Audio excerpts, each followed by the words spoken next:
Shalom teman-teman sekalian terkasih dalam Kristus. Kita berjumpa lagi dalam inspirasi batin dari komunitas kasih Tuhan. Inspirasi batin kita pada kali ini diambil dari bacaan Injil tanggal 3 Oktober 2021. Bacaannya diambil dari Injil Markus bab 10 ayat 2 sampai dengan ayat 16. Kalau kita lihat di dalam bacaan Injil tersebut, kita bisa bagi dalam dua bagian. Yang pertama adalah bab 10 ayat 2 sampai dengan ayat 13. Di situ Tuhan Yesus berbicara mengenai kesetiaan antara suami dan istri, di mana pada kesimpulannya adalah bahwa apa yang telah dipersatukan Tuhan jangan diceraikan oleh manusia. Nah, kalau kita sambungkan dengan komunitas kasih Tuhan, mungkin bisa kita lihat bahwa di sini yang bisa diambil adalah suatu kesetiaannya. Jadi kalau di dalam bacaan Injil tadi kesetiaan antara suami dan istri, kalau di dalam pengertian komunitas adalah kesetiaan dari para anggota dan daripada pengurusnya dalam menjalankan pelayanannya tersebut. Nah, seperti kita ketahui, sebuah komunitas rohani itu menurut Henry Nouwen dalam bukunya dia mengatakan bahwa komunitas rohani adalah semata-mata atau melulu karya ilahi, bukan karya kita. Jadi Tuhan sendiri yang menginginkan komunitas tersebut berdiri. Kita itu hanya alatnya saja. Jadi para pendiri, para pengurus dan sebagainya itu hanya alatnya saja. Betul-betul Tuhan yang berkarya di situ.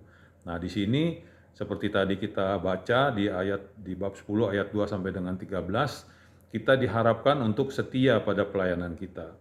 Setia pada pelayanan kita bukan karena setia pada pengurusnya atau setia kepada pendirinya, tapi setia pada karya pelayanannya itu sendiri.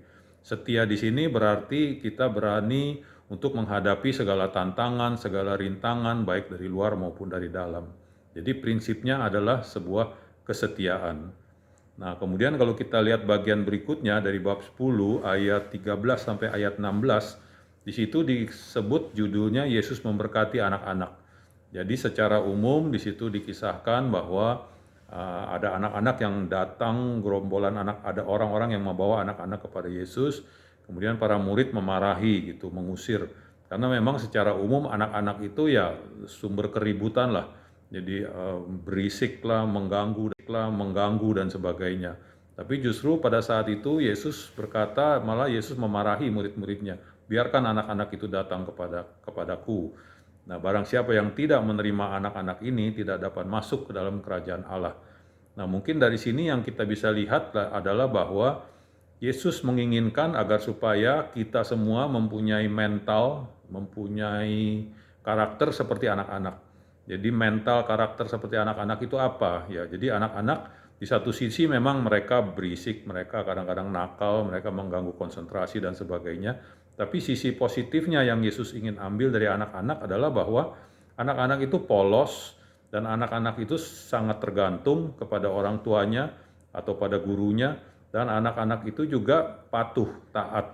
Nah, itulah yang ingin Yesus berikan kepada kita bahwa sebagai pelayan-pelayan, terutama di dalam komunitas kasih Tuhan juga, kita diharapkan para pengurus dan para anggotanya diharapkan mempunyai mental seperti anak-anak, yaitu mempunyai ketergantungan kepada Tuhan, sehingga apabila kita mempunyai ketergantungan kepada Tuhan, kita yakin apa yang kita kerjakan itu betul-betul untuk Tuhan. Apa yang kita lakukan kepada para warga binaan itu kita lakukan untuk Tuhan. Sifat ketergantungan itulah yang ingin Tuhan Yesus ada pada kita.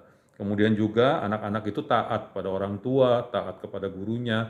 Sifat itu pula yang Tuhan Yesus ingin kita meniru itu. Jadi di dalam organisasi, di dalam komunitas kasih Tuhan, tentunya ada struktur organisasi. Kita ada ketua, kita ada pengurus dan sebagainya. Nah, kita diharapkan untuk taat. Jadi taat kepada ketua, taat kepada pengurus, taat kepada PIC, dan juga taat pada peraturan-peraturan dari komunitas itu sendiri.